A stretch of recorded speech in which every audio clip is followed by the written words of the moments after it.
അതുകൊണ്ടൊരു തങ്ങന്മാരെയും രാഷ്ട്രീയം തിരിച്ചും അല്ലാതെയും തെറി പറയണ്ട. ഗ്രൂപ്പിസത്തിന്റെ പേരിൽ തങ്ങന്മാരെ കുറവാക്കണ്ട.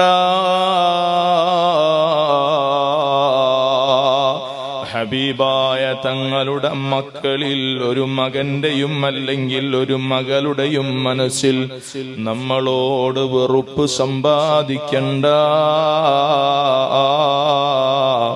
ഹബീബിന്റെ മക്കൾ നമ്മളോട് എതിരായാൽ, തങ്ങന്മാര് നമ്മളോട് ദേഷ്യം വച്ചാൽ, അവരെ ഉപ്പാന്റെ മുന്നിലെത്താൻ